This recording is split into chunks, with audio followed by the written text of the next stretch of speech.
pada murid. Nah, untuk lokal 5 ini, Bapak dan Ibu kami kemarin sudah mengirim ya WA mempersiapkan apa saja yang disiapkan ketika Bapak Ibu ada di sini adalah program yang mengikuti alur Bagja. Ya Bapak Ibu, oke? Nah itu kemarin kami sudah koordinasi ya beberapa CGP.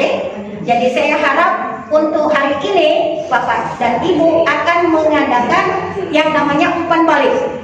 Plan A, Plan B tentang bagaimana alur Bagja ketika Bapak Ibu membuat program itu di sekolah yang berpihak pada murid. JGP siap, siap, siap. JGP hebat, hebat, hebat. JGP siap, hebat, siap, hebat, siap, hebat. Yes. Oke, terima kasih Bapak.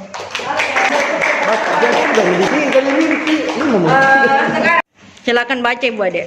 Lingkungan kelas yang bersih. Oke, sepakat? Sepakat. Oke, lanjut Pak.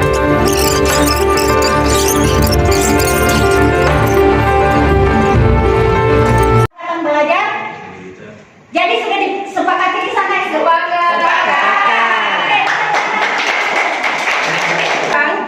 Yang harus kita lakukan ini, kita akan berbagi kelompok. Satu kelompok itu terdiri dari 3 peserta. Jadi silakan Bapak Ibu membagi dirinya. Satu kelompok 3 orang. Jadi nanti kita dapat di sini 5 kelompok. 3 kali 2, 3, 4, 5. Bagi menjadi 5 kelompok. Silakan Bapak Ibu mengangkat ataukah saya persilakan yaitu program baca yang Bapak Ibu sudah lakukan di sekolah yang berpihak pada murid.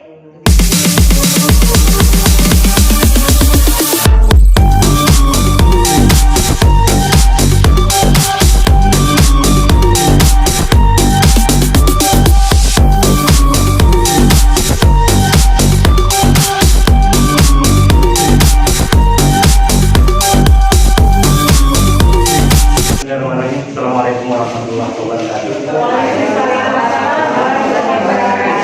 Yang terhormat Bapak Ibu yang terakhir, teman-teman sekalian, calon guru penggerak yang sama berbahagia.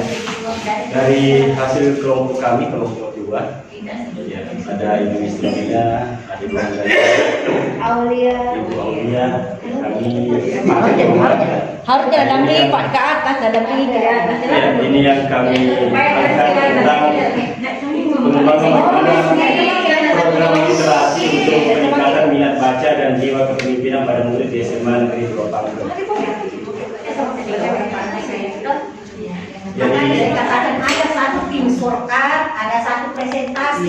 ya, tujuan program adalah membangun kesadaran murid akan pentingnya membaca untuk mendukung pembelajaran efektif, kemudian menumbuhkan kemampuan berpikir kritis murid, kemudian yang ketiga membuka jiwa kepemimpinan pada murid, keempat menjadikan kegiatan literasi sebagai budaya positif di sekolah, kemudian melatih kemandirian murid dalam memecahkan masalah dan menumbuhkan budi pekerti dan kepribadian yang baik pada murid. Latar belakangnya kenapa kami angkat bahwa karena rendahnya minat baca pada murid di SMA Negeri 2 Panggung sehingga membawa dampak pada kegiatan pembelajaran. Salah satu faktor yang menyebabkan hal ini terjadi karena kehadiran smartphone Android. Murid lebih senang membaca potongan-potongan tulisan dan menonton video yang ada di sosial media.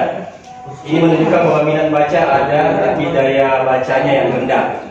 Kemudian ini juga yang mempengaruhi kegiatan pembelajaran. Murid kurang aktif dan kurang percaya diri dalam memberikan pendapat karena kurangnya wawasan yang dimiliki. Dan ini terlihat ketika akan tadi di depan kelas kurang percaya diri dan menyampaikan pendapat. Kemudian ada tahapan Bagja. Yang pertama, ini ada buat pertanyaan utama. Jadi bagaimana cara menumbuhkan minat baca pada murid di sekolah? Kemudian yang kedua, bagaimana cara menumbuhkan kemampuan berpikir kritis pada murid? Kemudian yang ketiga, bagaimana menumbuhkan jiwa kepemimpinan pada murid di sekolah? Ambil pelajaran. Yang pertama, Yang pertama itu adalah program membaca 10 menit sebelum pelajaran dimulai, dan ini sudah mulai diterapkan di sekolah. Alhamdulillah. Kemudian yang kedua, murid kami pernah menjadi juara tingkat provinsi dalam lomba cerpen. Kemudian yang ketiga, murid terlibat aktif dalam pembelajaran dan kegiatan sekolah lainnya. Kemudian di Gali Mimpi, kami berharap dengan Gali Mimpi ini murid menjadikan kegiatan membaca adalah sebuah kebutuhan. Kemudian murid mampu menghasilkan karya nyata dari kegiatan literasi. Salah satunya mungkin membuat mading, ya, ataupun cerpen ataupun novel. Dan ini juga sesuai dengan apa yang disampaikan Pak Gubernur sekarang, ada di bahasa Indonesia itu dituntut adanya hasil karya dari siswa. Ya, mudah-mudahan dengan adanya literasi ini itu bisa terwujud nantinya. Kemudian murid dapat berpikir kritis dalam memecahkan masalah yang dihadapi. Kemudian yang keempat, murid yang memiliki jiwa kepemimpinan adalah yang memiliki sikap jujur, menghargai orang lain, berani memberikan pendapat dan bertanggung jawab dengan pilihannya. Kemudian memiliki sikap terbuka akan saran dan masukan dari orang lain serta memberikan kesempatan evaluasi kepada murid untuk mengembangkan potensinya.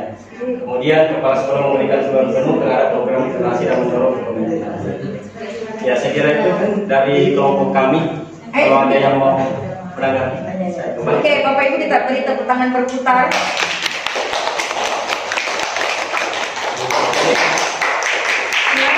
Kalau yang menanggapi silakan. Iya, silakan kalau ada yang mau menanggapi mungkin. Kembali ke kelompoknya mereka membuat program literasi untuk peningkatan minat baca dan juga kepemimpinan para murid di SMA Negeri 2 Pangkep. Minat baca Bapak Ibu. Ada yang mau bisa memberikan komentar? Terima kasih atas kesempatannya.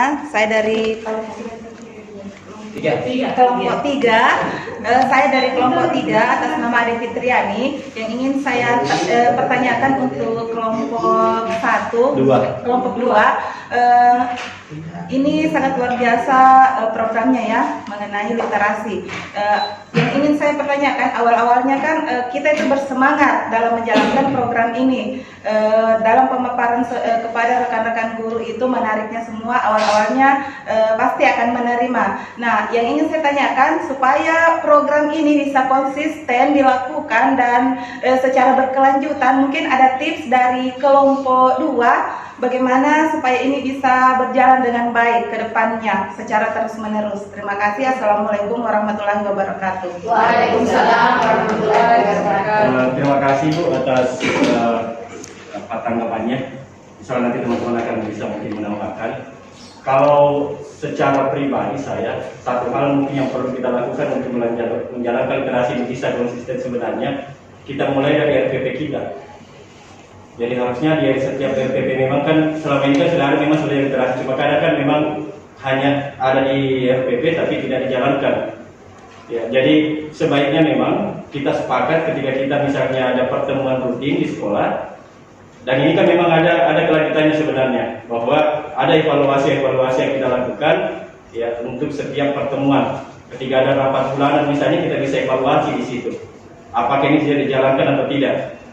Kalau di kurikulum 2013 yang lalu kan memang di RPP itu kan seharusnya ada memang literasi di situ sebelum kita masuk. Ada waktu memang diberikan kepada siswa untuk membaca materi yang akan diajarkan pada saat itu. Itu salah satunya. Jadi untuk meningkatkan minat baca itu di situ kita mulai dari situ.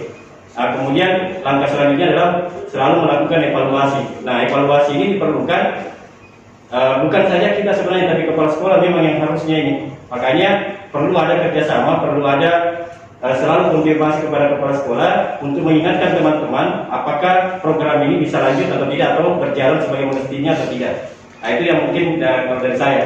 Kepada teman-teman yang bisa tambahkan. Ya, saya sedikit tambahkan. Kita tahu bahwa minat baca dari murid itu sangat rendah ya, dayanya ya, daya bacanya ya. Minat untuk mengetahuinya itu memang tinggi, tetapi dayanya itu, apalagi kalau kita tahu bahwa gadget sudah menjadi kebutuhan pokoknya mereka. Nah, ini yang menjadi penghalang untuk kita. Nah, kalau saya sih tipsnya yang sama seperti yang kita lakukan selalu di modul, mulai dari diri kita sendiri dulu. sebagai seorang pendidik kita berkomitmen kepada diri sendiri dulu, apa komitmen kita ini untuk murid seperti apa, ya, apa yang langkah-langkah yang ingin kita lakukan supaya daya minat siswa itu bisa kita tumbuhkan. Yang kedua, kolaborasi. Ini yang saya lakukan sendiri di sekolah. Sebelum ini yang membagjakan, sebelum saya melakukan program, karena sama hampir mirip tentang tujuannya menumbuhkan minat baca. Kalau Bapak programnya tadi literasi, kalau saya melalui pojok baca di setiap kelas. Langkah awal yang paling pertama saya lakukan itu adalah berkolaborasi. Yang paling pertama bertemu dengan kepala sekolah langsung dengan Wakasek. Setelah itu dengan rekan sejawat, ya, kita berkomitmen karena kita tahu bahwa semua yang namanya sesuatu yang berpihak pada murid itu di sekolah tidak bisa kita lakukan seorang diri. Ini adalah kolaborasi. Nah, dari komitmen inilah kita tahu bahwa yang namanya saling mengingatkan, ya, itu yang sangat kita butuhkan. Meskipun tidak menafikan banyak teman-teman yang pesimis, sudah terbiasa itu anak-anak memang sudah eranya begitu, rendah memang minatnya anak-anak sekarang, semuanya serba yang mau instan. Tetapi kalau kita dari guru berkolaborasi, berkomitmen untuk betul-betul melakukan suatu program yang idenya dari siswa, kita sebagai penuntunnya, ya, kita sebagai guru, sebagai penuntun yang mengarahkan ide itu yang langsung dari siswa. Dan alhamdulillah Ibu PP langsung melihat langsung hasil karya siswa saya di dalam kelas pojok baca itu. Mereka sendiri, ada videonya mereka sendiri yang membuat pojok baca tersebut. Wali kelasnya sisa mengarahkan. Ini betul-betul kolaborasi yang dibutuhkan. Jadi komitmen itu yang seperti dikatakan oleh Bapak tadi, setelah ada komitmen terus dilakukan, ada tindakan dan evaluasi. Bila terjadi yang namanya degradasi, penurunan kembali minat baca, kita kembali sebagai seorang pendidik melakukan inovasi, misalnya lomba supaya anak-anak lagi minatnya tumbuh lagi. Kan banyak kan lomba kegiatan-kegiatan ekstra di sekolah. Nah, kadang kompetisi itu yang membuat siswa tertantang. Dari kompetisi itu siswa tertantang. Nah, biasa misalnya lomba cerdas cermat antar kelas. Itu kan pasti termotivasi lagi anak-anak. Oh iya, kita harus banyak baca gitu tambahannya. Terima kasih. Assalamualaikum warahmatullahi wabarakatuh.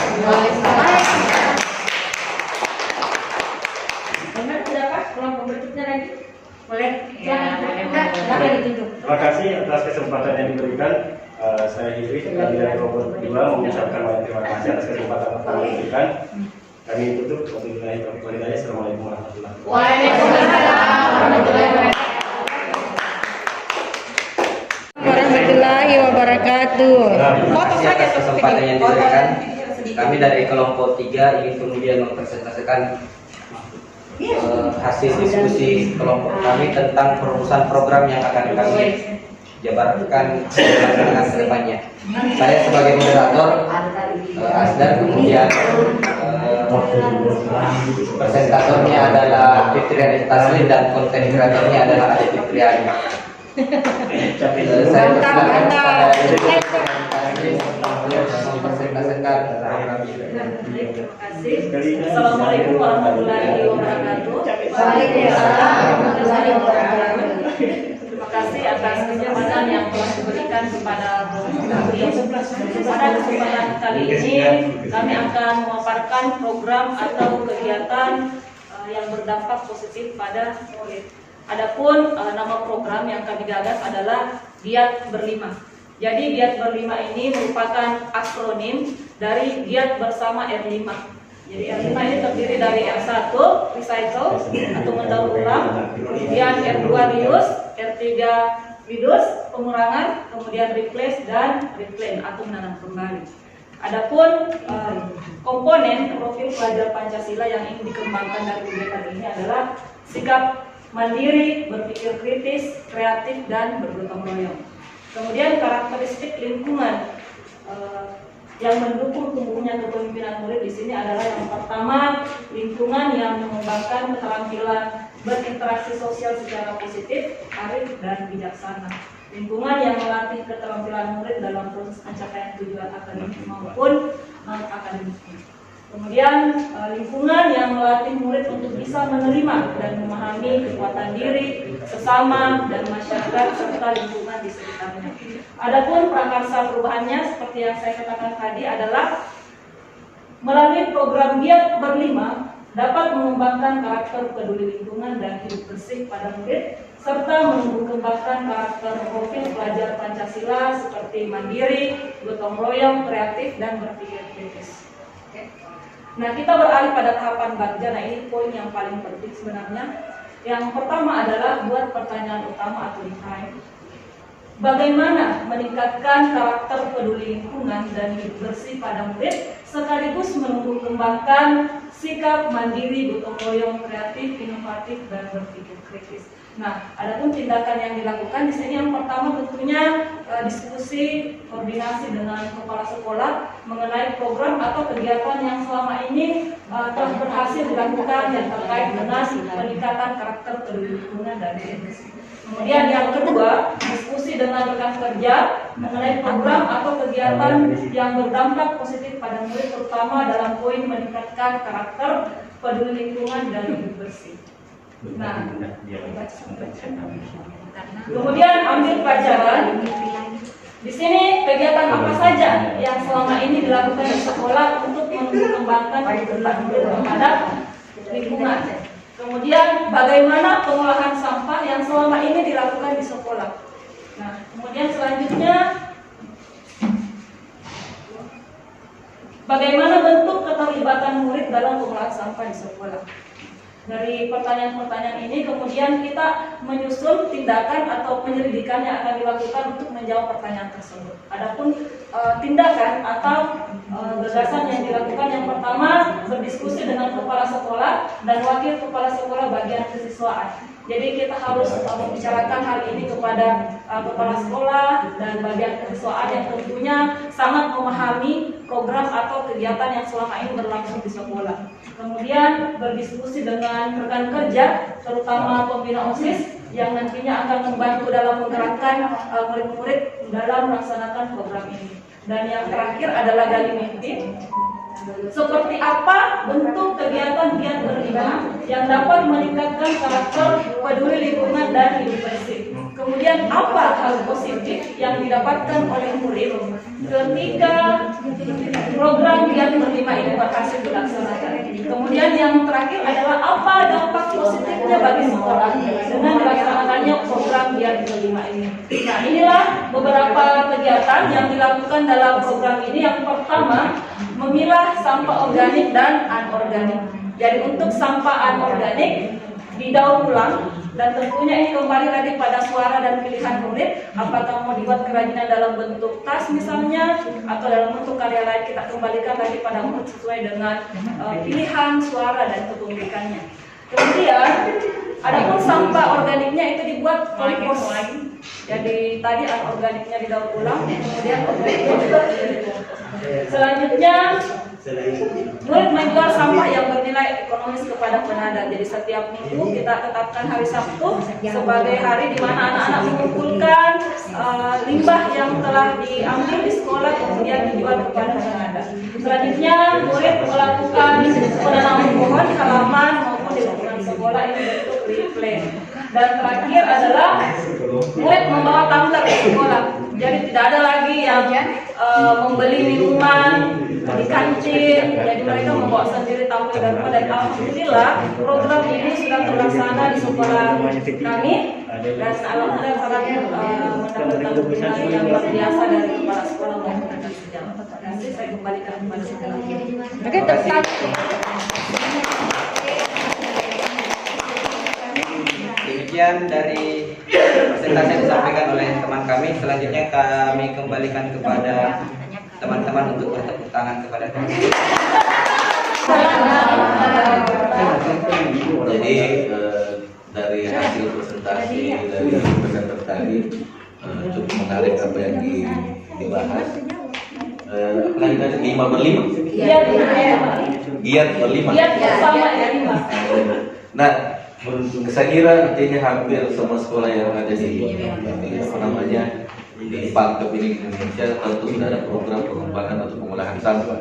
Nah, yang menjadi pertanyaan saya di sini, apa yang membedakan program yang dikembangkan dengan program pengolahan sampah yang ada di sekolah-sekolah yang mungkin akan dengar tuh? Ya. Terima kasih. Ya, terima kasih. Oke, terima kasih pertanyaannya, Pak. Inti pertanyaannya beliau adalah apa yang menjadi pembeda dengan program-program sekolah yang lain. Di sekolah lain juga ada program seperti ini. Silakan. Baik, terima kasih atas pertanyaan dari kelompok 5. 5. Maaf, tambah 1, 5 ya. Oke, jadi apa yang membedakan program kami dengan program-program di sekolah lain? Betul sekali yang disampaikan oleh Pak Satir bahwa sebetulnya program ini adalah bentuk modifikasi saja, ya, inovasi dalam bentuk modifikasi yang sebelumnya memang sudah pernah ada, tapi kami cuma melakukan sedikit perubahan. Dan hal yang paling membedakan adalah adanya program EcoBrick.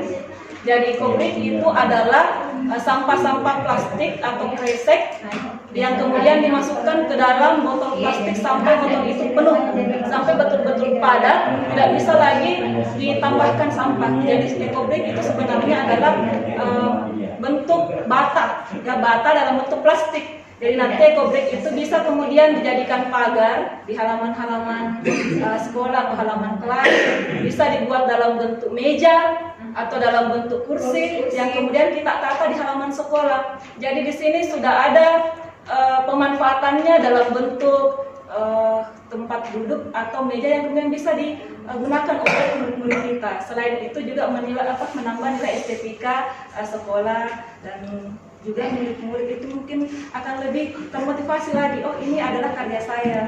Oh, ini adalah ini adalah karya saya berbasis lingkungan dan bisa menumbuhkan kreativitas murid-murid. Jadi kita kembalikan lagi kepada siswa itu. EcoBrick-nya mau dibuat apa? Apakah mau dalam bentuk meja, kursi, atau mungkin mau disimpan di pojok bacanya tadi seperti yang disampaikan Ibu siapa? Nah, bisa ditaruh di pojok baca sebagai pagar-pagar. Jadi kembali lagi kepada siswa, sesuai dengan pilihan suara dan kepemilikannya seperti apa nanti pelaksanaannya. Jadi itu yang menurut saya paling membedakan. Karena selama ini kan kita cuma manfaatkan limbah-limbah dalam bentuk gelas-gelas plastik atau dalam bentuk tas saja, tapi belum pernah dijadikan sebagai EcoBrick. Dan ini menurut kami yang paling spesial.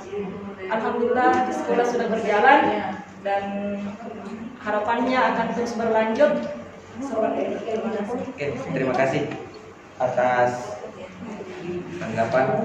Mungkin ada tanggapan dari Ibu Ade. Baik, terima kasih Pak Moderator. Jadi sedikit saya tambahkan, inovasi yang direncanakan ini menambah juga jiwa berwirausaha untuk anak-anak. Karena misalnya EcoBrick ini diolah menjadi hal yang lebih menarik lagi. Ini bisa juga dipasarkan ke lingkungan sekitar yang membutuhkannya. Dan ini juga membantu Dinas Lingkungan Hidup mengurangi sampah yang terbuang ke TPA, tempat pembuangan akhir sampah. Giat ini terus kan ini nantinya juga yang bisa dijual diberikan kepada penadah, itu kan menambah finansial juga untuk sekolah. Ya, Terima kasih. Terima kasih. Jadi, sekedar tambahan bahwa program ini adalah program visioner. Paling ujungnya itu apa tadi? Kalau bisa bambu runcit diganti pakai EcoBrick. Terima kasih Mas Satir.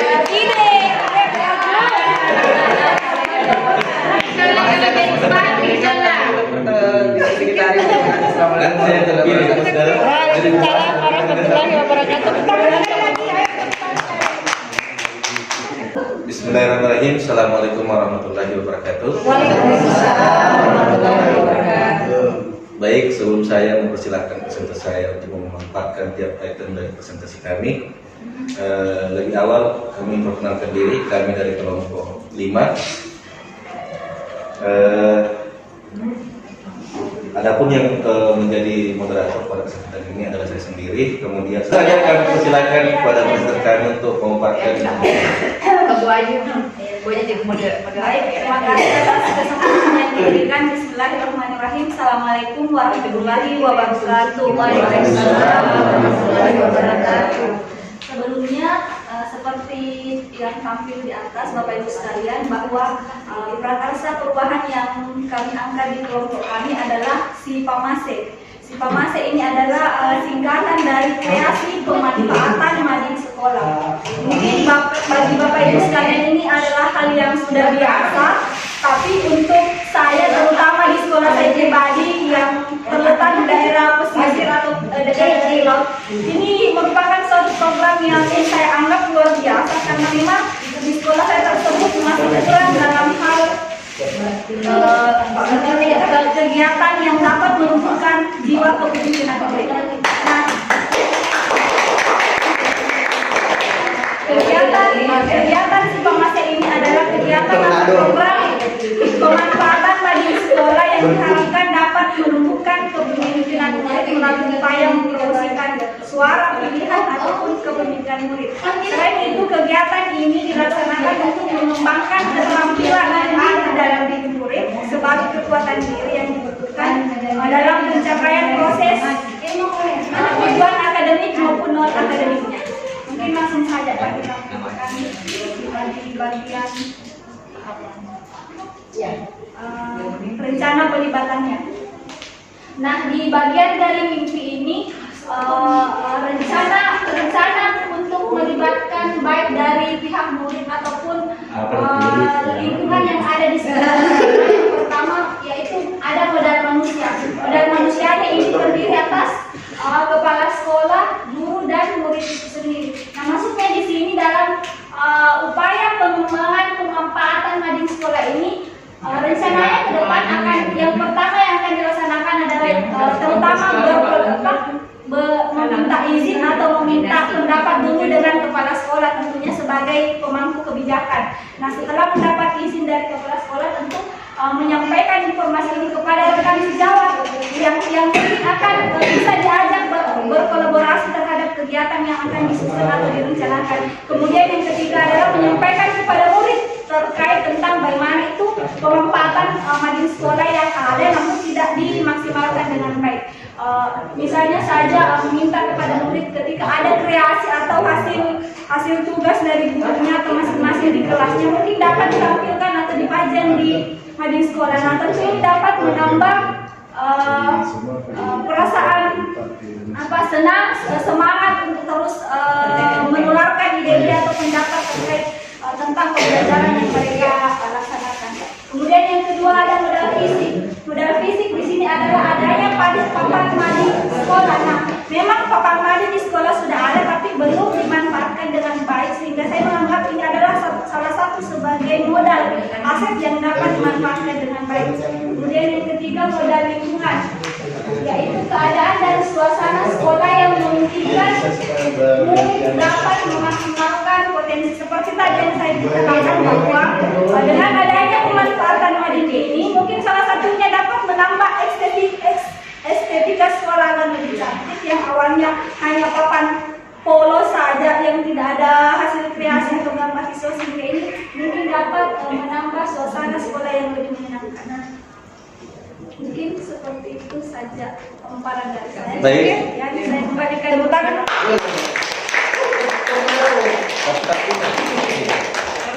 Baik, silakan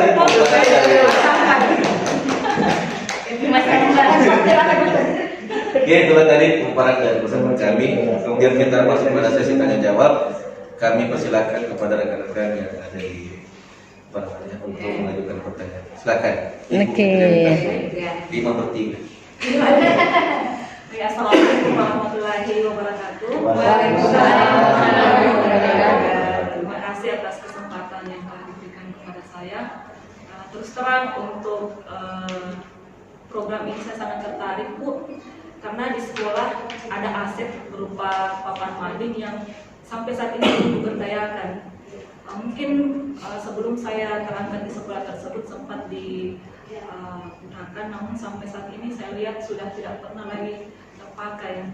Untuk itu kebetulan momen ini tepat sekali membahas materi tersebut. Saya penasaran Bu, bagaimana teknis pelaksanaannya. Apakah setiap kelas itu diwajibkan untuk menempel atau menyetor karya, dan bagaimana apabila misalnya sudah penuh madingnya, bagaimana tahap selanjutnya? Mungkin bisa dijelaskan teknisnya seperti itu. Oke, terima kasih Ibu Fitri Taslim. Jadi Ibu Fitri Taslim tadi menanyakan bagaimana proses teknisi atau pelaksanaan dari mading ini. Jadi saya persilakan kepada rekan saya yang ingin menanggapi pertanyaan dari Ibu Fitri Taslim. Baik, terima kasih atas pertanyaan yang diberikan. Di sini kegiatan atau program yang saya laksanakan ini kan papan mading sekolahnya sudah ada.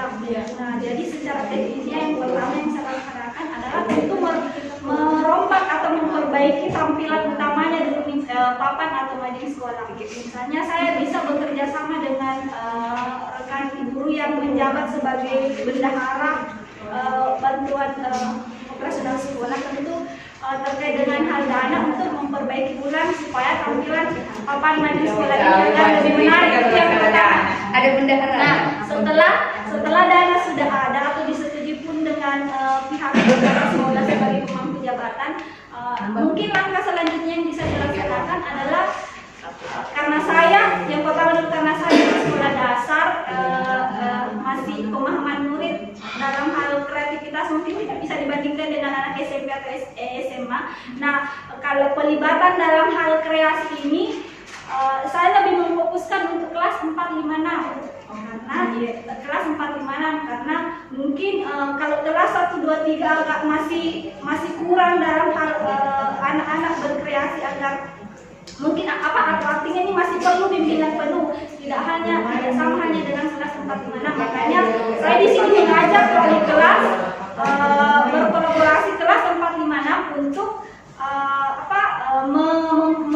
melaksanakan program ini. Yang pertama merombak, mengumpulkan siswa dan wali kelasnya dalam satu ruangan, kemudian ditanya, ini ada papan mading sekolah yang bisa dimanfaatkan untuk misalnya menyimpulkan hasil kreasi atau tulisan-tulisan hasil tugasnya. Nah, jadi diminta pendapat siswa bagaimana tampilannya nanti, apakah bisa murid bisa menyampaikan ide atau pendapatnya seputar bagaimana penampilan mading yang baik atau akan dibuat seperti apa. Nah, ini tentu memberdayakan kepemimpinan murid dalam hal menyuarakan ide atau pendapat, kemudian pilihan dan sebagai bentuk kepemilikan murid. Itu yang kedua. Kemudian yang ketiga, setelah rancangan atau angan-angan papan sekolah seperti apa, mungkin langsung bisa dieksekusi. Eksekusinya ini juga melibatkan wali kelas, rekan guru ataupun murid. Murid dapat berkreasi, misalnya ditempeli stiker ini supaya lebih menarik papan sekolahnya atau madingnya. Seperti itu. Terima kasih. Oke. Tangan. Jadi Masih ada sebenarnya yang kurang. saya kembalikan dulu. Pertanyaannya tentang asetnya. Iya. Oke. Kalau sudah full itu tadi papan tulisnya. Iya. Iya. Secara teknis pelaksanaannya apakah satu tema juga satu semester atau program seperti apa? Terima kasih. Saya lupa tadi. Baik, dari segi teknis, apakah kalau papannya sudah penuh, apakah bagaimana nanti ke depannya? Nah, rencana di program yang saya buat adalah adanya penanggung jawab. Nah, penanggung jawab ini adalah yang memang ditugaskan untuk mengawasi kegiatan murid ketika menempel hasil karyanya di papan tulis. Nah, penanggung jawab ini memonitor dan melaporkan secara berkala kepala sekolah. Oh, ini ada lagi hasil karyanya anak-anak, bisa ditempelkan seperti ini. Nah, ketika papan madingnya sudah penuh, ya mungkin hasil karya murid yang lama atau yang rusak kan papan mading sekolah dipajang di luar, memungkinkan nanti misalnya aerobik atau bagaimana mungkin bisa diganti dengan hasil karya yang baru. Terima kasih. Saya tambahkan saja. Biasanya kalau saya pengalaman masalah mading, itu kan kalau kita nempel jangan menggunakan full isolasi. Biasanya kalau kita triknya itu menggunakan patus itu kayak macam paku. Ya, jadi dia jangan ditutup full. Kalau kapan kita isolasi full, otomatis pada saat dibuka robek. Tapi cara juga kalau isolasi full bisa juga nanti digunting untuk membukanya untuk menggunakan silet, jadi dia tetap rapi. Jadi kita simpan di bundel khusus seperti itu. Oke, saya juga menambahkan sedikit terkait tadi bagaimana mengganti kalau misalkan full ya. Nah, di sini juga kita ada mading dan tentu ada keterlibatan siswa di situ untuk mengurusi persoalan mading. Nah, biasanya kita di sini kalau misalkan madingnya sudah full, kita lihat dulu mana sih yang bagian-bagian yang sudah dibaca oleh anak, karena bukan hanya persoalan kayak ilmiah di situ ada, tapi ada bermacam-macam ya.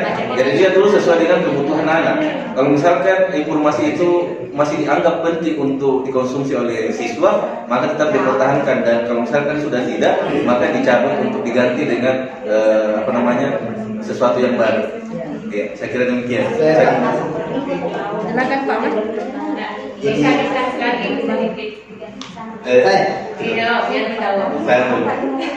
Oke, jadi memang kadang menjadi persoalan ketika mading full. Jadi mau dikemanakan di hasil kajian siswa. Jadi sebenarnya kami kemarin juga sempat membahas itu di kelompok saya di Rukul itu membahas juga mengenai mading. Hanya madingnya itu berupa lebih dikembangkan menjadi majalah dinding digital. Iya, jadi artinya nanti pada saat madingnya itu sudah penuh, bisa kita foto hasilnya, foto semua itu, kemudian disimpan dalam digital, di drive kan, saya jadi majalah dinding digital. Nanti suatu-suatu bisa diakses, kemudian bisa dikasih tanggal di situ, ini edisi periode dari bulan minggu keberapa sampai keberapa, kemudian diganti lagi. Jadi tidak akan hilang meskipun nanti sudah dicabut di situ, bisa diakses lagi. Itu mungkin ide ke depan. Center adalah Ibu Dian dan Ibu Hamidah menjadi operatornya. Kepada Bu Dian, waktu dan tempat kami persilakan. Baik, assalamualaikum warahmatullahi wabarakatuh. Waalaikumsalam warahmatullahi wabarakatuh. Pada kesempatan ini kami dari kelompok 4 menyepakati untuk mengambil program Guru Dini sebagai prakarsa perubahan untuk mengembangkan keterampilan kepemimpinan, komunikasi, kepercayaan diri serta hubungan sosial pada murid melalui program Dini dengan melibatkan murid sebagai pengajar pada kelas-kelas tertentu, baik secara intern ataupun ekstern. Kemudian selanjutnya apa yang menjadi latar belakang kami untuk mengambil program Guru Dini ini adalah program ini melibatkan murid sebagai pengajar di kelas-kelas tertentu, kemudian baik di dalam maupun di luar sekolah dengan tujuan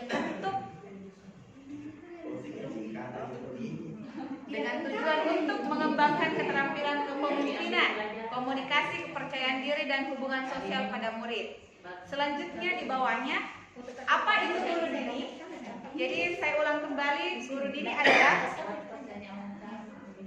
kegiatan yang melibatkan murid sebagai pengajar pada kelas-kelas tertentu, baik secara intern ataupun ekstern. Bentuk kegiatan dapat berupa mentoring, tutor sebaya, les privat, atau kelas keluar. Selanjutnya, tahapan bagian di sini di bagian gali mimpi. Ya. Yang pertama pertanyaannya, apakah kebiasaan-kebiasaan baru yang kami bayangkan akan terjadi ketika program Dini ini berkembang pesat? Kemudian pertanyaan berikutnya, bagaimana perasaan kami memiliki murid yang memiliki keterampilan interpersonal dan percaya diri serta mampu berbicara di depan umum? Kemudian pertanyaan berikutnya, apa saja hal-hal baru yang bisa kami lakukan setelah terwujudnya mandiri dan aktif dalam Guru Dini ini? Kemudian yang berikutnya, apa hal-hal atau sumber daya yang dibayangkan akan tersedia untuk mempertahankan program Guru Dini ini? Kemudian untuk jawabannya adalah mengajak rekan guru dan murid membuat daftar harapan dan evaluasi mengenai perubahan yang akan terjadi dan dirasakan sebelum dan sesudah program guru dini ini dilaksanakan. Kemudian daftar harapan dan evaluasi dipajang di dinding informasi. Kemudian sebagai bentuk upaya untuk melibatkan suara, pilihan, dan kepemilikan murid adalah melakukan sesi berbagi bersama guru dini untuk saling melengkapi daftar harapan dan evaluasi dan pelaksanaan program guru dini yang bertujuan untuk meningkatkan keaktifan program guru dini ini. Kemudian yang menjadi sumber daya atau kekuatan dalam hal ini adalah modal manusia yang terdiri dari murid dan rekan guru. Kemudian ini diperlukan waktu pelaksanaannya, khusus bagian kali mimpi ada 1 hari, dan yang menjadi penanggung jawab adalah calon guru penggerak. Baik teman-teman dari kelompok 1, 2, 3, dan 5, kami harap ada tanggapan atau saran-saran yang penuh makna buat program kami. Saran-saran yang penuh makna. Ya, Terima kasih Bu Dian. Para rekan-rekan lain dari kelompok 1, 2, 3, dan 5 untuk menanggapi, memberikan saran atau memberikan pertanyaan. Kami persilahkan untuk rekan-rekan semua. Ya, Ibu Fitri, kesempatan pertama karena mengajukan hal pertama. Waalaikumsalam warahmatullahi wabarakatuh. Saya sangat tertarik dengan program yang dikembangkan oleh kelompok 4. Mungkin bisa dijelaskan bagaimana pelaksanaannya. Apakah semua murid bisa dilibatkan dalam kegiatan ini atau hanya murid-murid tertentu saja yang kemudian masuk dalam program ini? Kemudian yang kedua, bagaimana sebenarnya ini pelaksanaannya? Apakah murid masih di kelas mengajar atau ada di luar jam tertentu? Jadi panggil untuk mengajar. Saya sangat penasaran dengan program ini. Terima kasih. Assalamualaikum warahmatullahi wabarakatuh. Waalaikumsalam warahmatullahi wabarakatuh. Kesempatan pertama saya berikan kepada Ibu Dian dulu untuk teknis pelaksanaannya. Ya, baik. Terima kasih. Pertanyaannya luar biasa. Bisa betul-betul menggali bagaimana program dini ini pelaksanaannya. Jadi saya jelaskan kembali program dini ini adalah program yang melibatkan murid sebagai pengajar di kelas-kelas tertentu. Jadi ini sebenarnya teknisnya adalah bisa berkoordinasi dengan para guru mapel. Jadi guru mapel itu kolaborasi dulu. Apakah mereka membutuhkan guru dini sebagai tim pengajar? Kemudian kami membuka rekrutmen bagi murid-murid yang memang punya keterampilan untuk mau menjadi guru, ya, yang punya jiwa untuk menjadi guru di depan kelas. Setelah itu kami akan buatkan jadwal. Jadi ini ceritanya untuk menjadi guru dini ini terserah dari kami kembalikan kepada suara pilihan dan kepemilikan murid. Mereka mau mengajarkan apa yang menjadi minat mereka dan ingin men-share kepada teman-temannya. Apakah cara pembuatan video atau apa dan sebagainya. Apakah dia membutuhkan guru sebagai pendamping. Jadi kami lihat dulu dia pilih apa, kemudian kami pilihkan guru yang menjadi pendampingnya. Jadi ini betul-betul kolaborasi antara sesama guru dan murid. Seperti itu artinya. Kemudian apakah ini diterapkan di jam-jam pelajaran? Itu tergantung gurunya. Apakah ini memang sejalan dengan guru mapel yang menjadi pendampingnya? Apakah kita terapkan di luar dari jam pelajaran? Jadi ini secara kelas intern dan bisa dilakukan di luar kelas atau ekstern. Seperti itu. Saya tambahkan juga. Ya, saya tambahkan sedikit. Jadi ini diterapkannya untuk sekolah menengah atas, Bu Fitri. Tadi sudah dibahas untuk sekolah menengah atas, kemudian untuk yang kelas 2 dan kelas 3. Ya, gitu. Bagaimana? Apakah sudah bisa diterima? Terima kasih atas penjelasannya. Saya bisa memahami di sini bahwa tidak semua murid seperti itu. Jadi murid-murid yang kompeten, yang memang berminat, yang kemudian dipanggil untuk bergabung dalam program ini. Tadi saya sempat mendengar bahwa tergantung dari apakah dia di jam pelajaran atau di luar jam pelajaran. Pertanyaannya, ketika menggunakan jam pelajaran, otomatis siswa tersebut meninggalkan kelasnya, sehingga siswa itu tidak mengikuti jam pelajaran yang harusnya diikuti saat itu. Bagaimana? Bisa ketertinggalan materi anak tersebut ketika dia harus keluar di kelasnya untuk mengajar di kelas lain. Bagaimana? Silakan Bu. Baik, terima kasih. Jadi ini teknisnya lagi ya kembali. Jika misalkan ini dilakukan diterapkan di jam pelajaran, apakah siswanya akan meninggalkan kelasnya atau tidak? Jadi ini guru dini adalah terdiri dari banyak murid-murid kita yang tergabung. Jadi ini disesuaikan dengan kelasnya. Jadi kalau misalkan ini anak mau mengajarkan ini, dia disesuaikan dengan di kelas berapa dia. Jadi dihususkan di kelasnya sendiri. Ya, biar tidak ada saling ini. Jadi sehingga setelah perekrutan guru dini ini kita adakan pelatihan teori dari beberapa kolaborasi rekan-rekan guru. Jadi sehingga program guru dini ini bukan cuma 1-2 orang yang mampu, jadi ada beberapa memang yang bisa. Jadi disesuaikan biar tidak ada saling tukar-menukar jam pelajaran.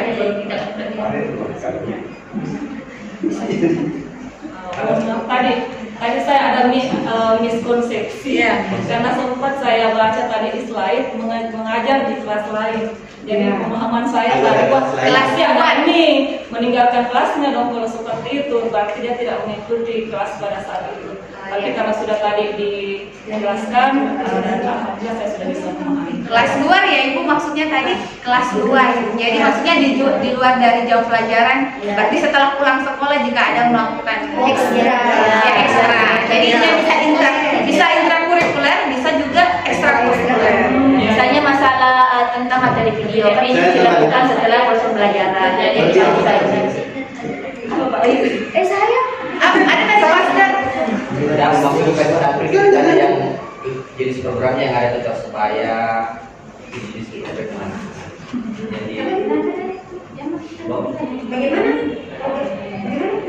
Jadi ya ini ada semacam les, kemudian harus dibayar. Artinya bukan fokus dalam satu kelas saja, bisa di luar dari pembelajaran, mungkin sore-sore pulang sekolah. Kan ini memang open recruitment, artinya betul-betul yang minat, bukan sembarang diambil. Program ini sangat luar biasa. Iya. Terima kasih Bu Fitri. Kesempatan kedua kepada Pak Aslan sudah tadi. ya, jadi Iya. program ini adalah program ekstrakurikuler, hampir sama dengan ekstrakurikuler pramuka. Iya. Basis kerjanya adalah inspirasi pembuatan ini adalah kelas inspirasi.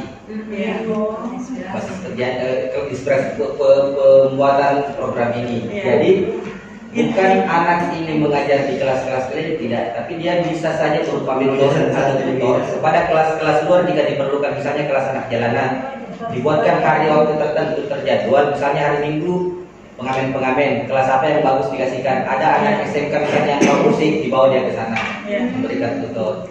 Jadi jangan terfokus pada kegiatan di lingkungan kelas ini. Baik Pak Aslan, terima kasih. Masih ada? Silakan. Bukan ini pertanyaan saya. Apa ya? Kesempatan ini kan sebenarnya apresiasi yang luar biasa dari konsep yang kita lihat di atas ini. Dan awalnya saya kira tadi namanya nih guru dini singkatan, ternyata memang Singkatan. Bukan singkatan. Singkatan ini. Jadi ini apa singkat akronim dari apa? Sebenarnya ya saya ceritakan kembali. Ini ya jadi yang punya ide adalah Kakak Asdar ini. Kemudian membuat program guru dini ini adalah singkatan nama saya dari Dian dan Kartini.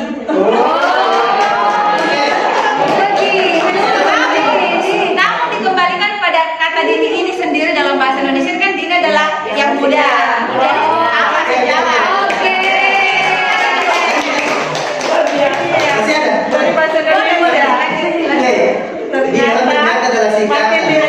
Jadi saya sungguh terkesan dengan konsepnya tadi, namun mungkin bisa jadi saran ini bahwa jangan nanti menjadi dibatasi murid yang ingin menjadi guru dini ini, karena seperti kita ketahui semua siswa punya potensi dan keahlian masing-masing.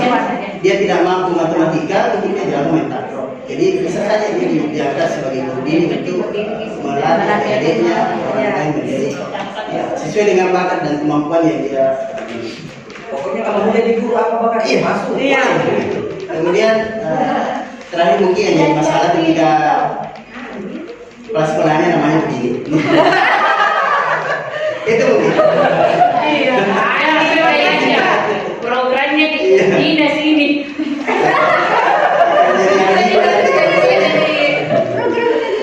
Kelas sekolah namanya begini ya. Ini Kemarin saya bercanda ini programnya dinas. Oh, programnya dinas. Kalau saya jadi kepala dinas.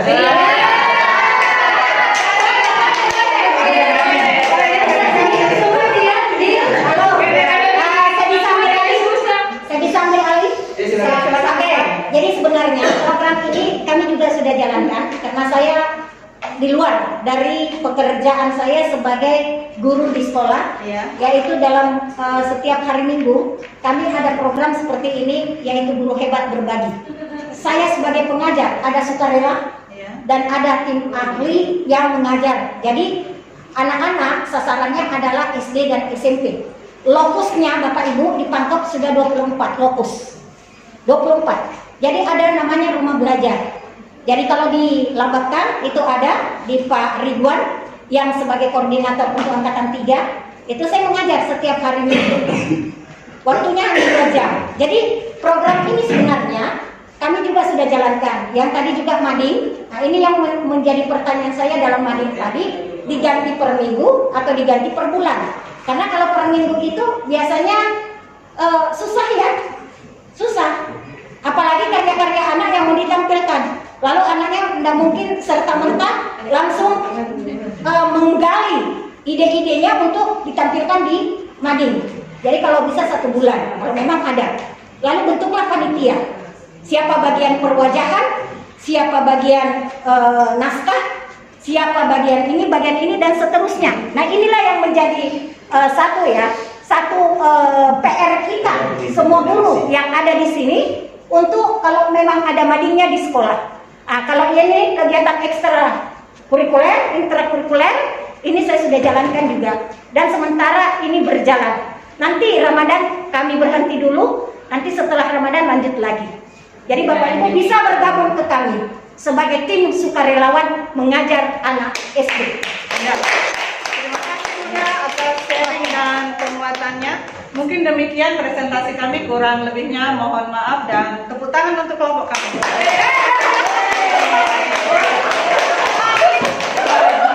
Tepuk wow.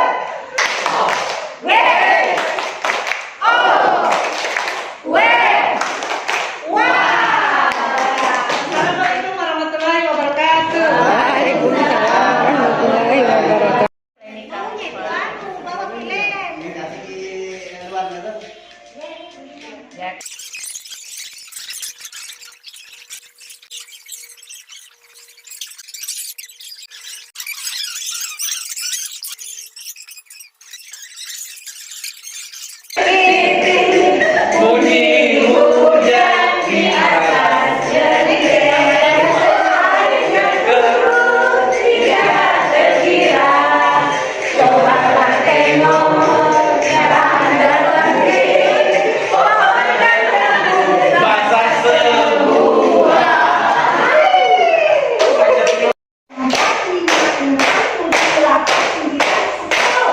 Oke, balik.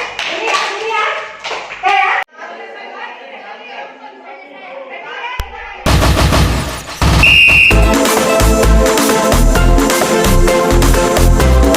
Lambat menjerekam. Oke. Tidak ada.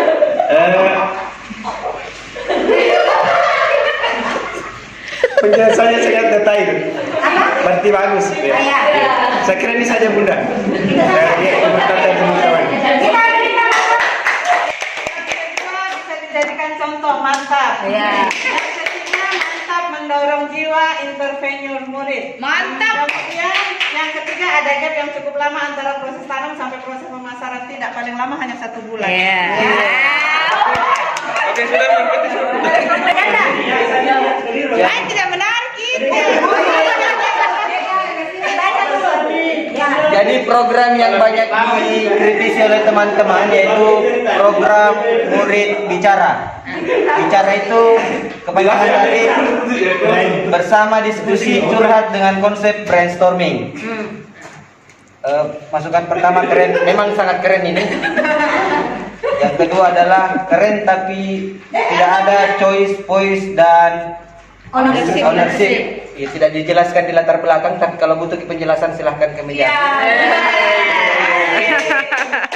Kemudian bagaimana menangani murid yang tidak mau terbuka dengan masalahnya? Ini tugasnya guru untuk masuk kepada emosinya siswa. Alhamdulillah karena perjuangan dari kelompok 2 akhirnya berhasil mendapatkan 2 notis dan isinya hanya keren dan oke.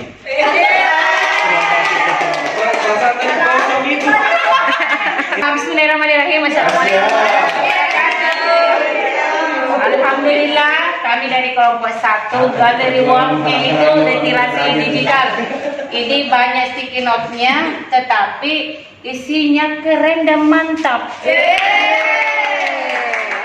Tapi ada satu nih yang paling ini ada tulisannya ini katanya terlalu banyak warnanya.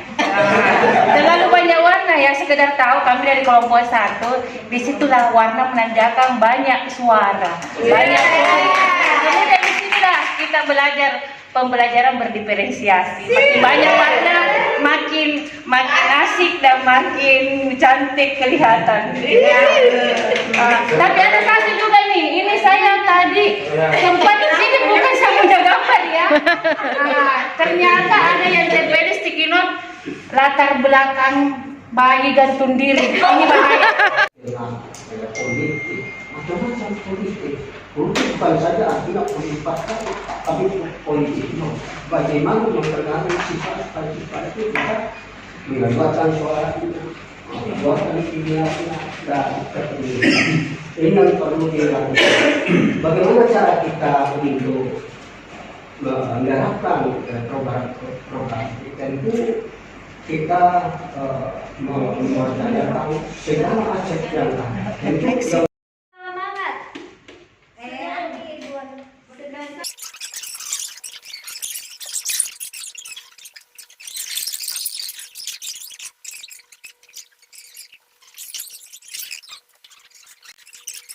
Dulu kuncinya sama, senang dan gembira, bersemangat.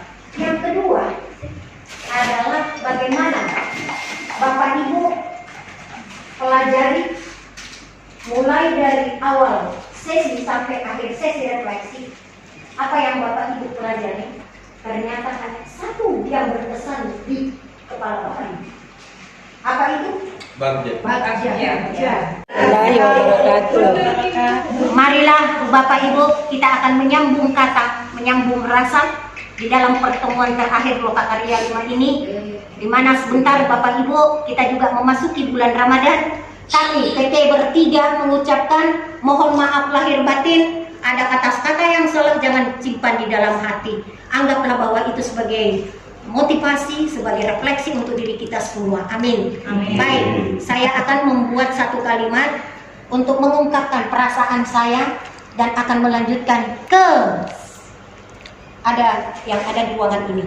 Ya, di samping kanan saya kita berputar menurut arah apa ya? Ya.